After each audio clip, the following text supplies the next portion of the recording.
হঠাৎ যদি কারো কাছে আপনি গুরুত্বহীন হয়ে পড়েন, যার কাছে একসময় অনেক গুরুত্বপূর্ণ ছিলেন, তাহলে বুঝে নিন আপনি ভুল ধারণার মধ্যেই ছিলেন। আপনি কোনোদিনই তার কাছে গুরুত্বপূর্ণ ছিলেন না। আপনি হলেন আকাশের মতন, আর আপনার জীবনে আসা মানুষ হচ্ছে মেঘের মতো।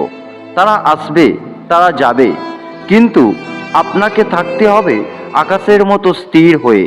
জীবনে দুঃখ, কষ্ট, আঘাত এগুলো আসতে পারে, কিন্তু কখনো ভেঙে পড়বেন না, কারণ আপনার জীবন মূল্যবান। আর তাই নিজেকে গুরুত্ব দিন। সময় সব কিছু বলে দেয়, কে এগিয়ে যাবে আর কে পিছিয়ে থাকবে। ফালতু অহংকার তো শুধু মূর্খরাই করে। জীবনে একবার একা হয়ে দেখুন, এই পৃথিবীতে কেউ কারণ নয়। সময়ের প্রয়োজনে সবাই কাছে আসে, কেউ বা স্বার্থের টানে, কেউ বা আবেগের কারণে। বর্তমানে এই পৃথিবীতে আপন বলতে কিছু নাই। সময় যখন খারাপ যায়, তখন নিজের ঘুমটাও পর হয়ে যায়। সব সময় এটাই ভেবে চলুন, নিজের জীবনের লড়াইটা নিজেকেই লড়তে হবে। জ্ঞান অনেকেই দেবে, কিন্তু সঙ্গ কেউ দেবে না।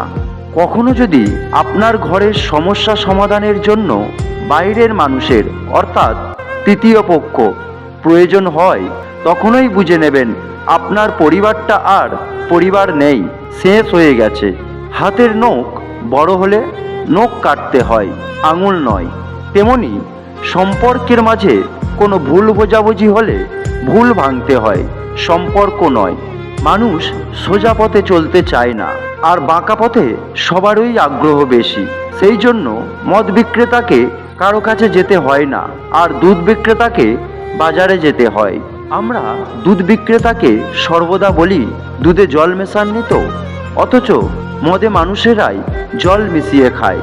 অর্থাৎ মানুষ আসলের থেকে নকলকেই বেশি প্রাধান্য দিচ্ছে, সৎসঙ্গ থেকে কুসঙ্গে বেশি আকর্ষিত হচ্ছে, আর এতে জীবন নষ্ট হয়ে যাচ্ছে। প্রিয় দর্শক বন্ধু, আজ এই পর্যন্তই। দেখা হবে পরের ভিডিওতে। ধন্যবাদ।